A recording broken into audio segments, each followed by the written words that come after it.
નમસ્કાર. ભગવદ્ ગીતામાં ભક્તિયોગનો એક બહુ જ ઊંડો વિચાર છે.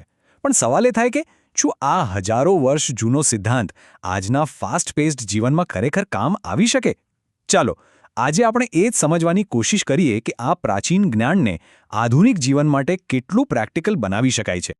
આખી વાતને બરાબર સમજવા માટે આપણે 5 સ્ટેપ્સમાં આગળ વધીશું. પહેલા આપણે ગીતાના સારથી શરૂ કરીશું, પછી ભક્તિનો સાચો મતલબ શું છે એ જાણીશું, મનને કેવી રીતે કાબૂમાં રાખવું એ સમજીશું અને છેલ્લે એક સાચા ભક્તના લક્ષણો કેવા હોય છે એના પર વાત કરીશું. તો ચાલો પહેલા પગલાંથી જ શરૂઆત કરીએ. ભગવદ્ ગીતાને સમજવી હોય તો એ જાણવું બહુ જરૂરી છે કે એ કોઈ એક નહીં પણ 3 મુખ્ય માર્ગોનો સંગમ છે. ગીતાનો જે પાયાનો વિચાર છે ને એ છે કે કર્મ એટલે કે આપણું કામ, જ્ઞાન એટલે કે આપણી સમજ અને ભક્તિ એટલે કે આપણી શ્રદ્ધા. આ ત્રણેય વસ્તુઓ અલગ અલગ નથી, એ બધી એકબીજા સાથે જોડાયેલી છે.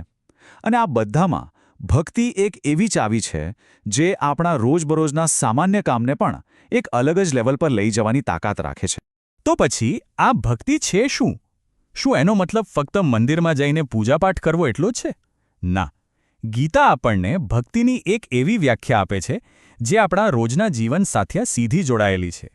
અને આ સમજ બહુ જ અગત્યની છે. અહીં ભક્તિ એટલે કોઈ નિષ્ક્રિય વિધિ નહીં, પણ એકદમ સક્રિય, સેવાલક્ષી માનસિકતા.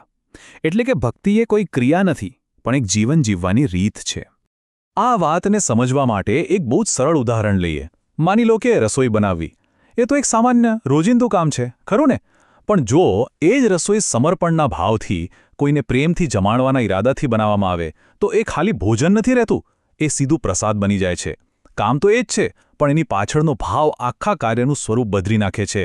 અને આ જ વાત આપણા નાના મોટા દરેક કામને લાગુ પડે છે. એટલે જ કહેવાયું છે કે વસ્તુ શું છે એ મહત્વનું નથી, એની પાછળનો ભાવ શું છે એ મહત્વનું છે. સાચા પ્રેમ અને શ્રદ્ધાથી અર્પણ કરેલું એક પાંદડું, ફૂલ કે થોડું પાણી પણ એક મોટી ભીડ સમાન છે. આ વિચાર જ ભક્તિના માર્ગને દરેક વ્યક્તિ માટે એકદમ સહેજ બનાવી દે છે. સારું, આ બધું સાંભળવામાં તો બહુ સરસ લાગે છે, પણ આને જીવનમાં ઉતારવું એટલું સહેલું નથી. કેમ? કારણ કે આપણું મન ક્યાં એક જગ્યાએ ટકે છે. તો પછી આ આમતેમ ભટકતા મનને સ્થિર કરવું કઈ રીતે? ગીતા એનો પણ એક રસ્તો બતાવે છે. આ તો આપણો બધાનો અનુભવ છે નહીં, કે કામ કંઈક કરતા હોઈએ અને મન ક્યાંય બીજે જ ફરતું હોય. મનની આ જે ચંચળતા છે ને એ એક યુનિવર્સલ પ્રોબ્લેમ છે. અને જ્યાં સુધી આપણે આ વાતનો સ્વીકાર ના કરીએ ત્યાં સુધી એનું કોઈ સોલ્યુશન શોધી શકાતું નથી. જુઓ, એક બાજુ છે આપણું ચંચળ મન, જે તોફાની દરિયામાં ડોલતી હોડી જેવું છે, અને બીજી બાજુ છે અભ્યાસ, એટલે કે સતત પ્રેક્ટિસની તાકાત.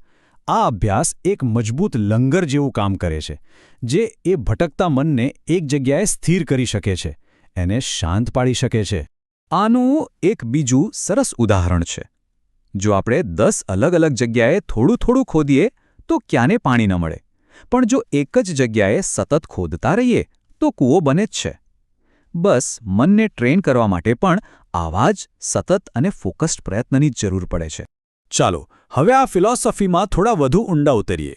માની લો કે સતત અભ્યાસ કરવો પણ બહુ અઘરો લાગે છે, ત્યારે શું કરવું? અને આ એ સવાલ છે જે આપણામાંથી મોટાભાગના લોકોને ક્યારેક ને ક્યારેક થાય જ છે. અને ગીતા આનો પણ એક બહુ જ પ્રેક્ટિકલ ઉપાય બતાવે છે, જે આપણને એક ઊંડા સત્ય તરફ લઈ જાય છે. ઉપાય એ છે કે જો મનને સીધું કાબૂમાં ન કરી શકાય તો બીજો રસ્તો અપનાવો. તમે જે પણ કામ કરો છો એના ફળની આશા છોડી દો. આનો અર્થ એવો બિલકુલ નથી કે મહેનત નથી કરવાની. આનો અર્થ એ છે કે મહેનત પૂરેપૂરી નિષ્ઠાથી કરવાની, પણ પરિણામ શું આવશે એની ચિંતા છોડી દેવાની. જેવું પરિણામનું ટેન્શન મન પરથી હટે છે, મન આપોઆપ શાંત થવા લાગે છે. જ્યારે આ માનસિકતા સાથે કામ કરવામાં આવે ને ત્યારે થાકનો અનુભવ ઓછો અને સંતોષનો અનુભવ વધારે થાય છે. કામ પોતે જ એક લક્ષ્ય બની જાય છે, પરિણામ નહીં. અને જ્યારે કર્મ જ પૂજા બની જાય પછી સફળતા કે નિષ્ફળતાનો ડર ક્યાંથી રહે? તો જે વ્યક્તિ આ રીતે જીવન જીવવાનો શરૂ કરે છે એનામાં કેવા ફેરફાર આવે છે? એનામાં કેવા ગુણો વિકસે છે? ચાલો એક સાચા ભક્તના લક્ષણો પર એક નજર કરીએ.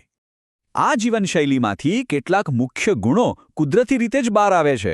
વ્યક્તિ સંતુષ્ટ બને છે, એટલે કે જે મળે એમાં ખુશ. એ પોતાના મન અને ઇન્દ્રિયો પર કાબૂ મેળવે છે. એનો નિશ્ચય એકદમ મક્કમ હોય છે અને સૌથી અગત્યનું, એના માટે વખાણ અને ટીકા, સુખ અને દુઃખ બધું સમાન બની જાય છે. એનાથી એ વિચલિત નથી થતો. આ જ તો સાચી સ્થિરતા છે. તો આ આખી ચર્ચા પછી અંતે એક સવાલ આપણી જાતને પૂછવા જેવો છે. આજે આપણે જે પણ કામ કરવાના છીએ, નાનું કે મોટું, એમાંથી કયા કાર્યને આપણે સમર્પણના ભાવથી કરીને ભક્તિમાં બદલી શકીએ? આ એક વિચાર સાથે આજની વાત અહીં પૂરી કરીએ.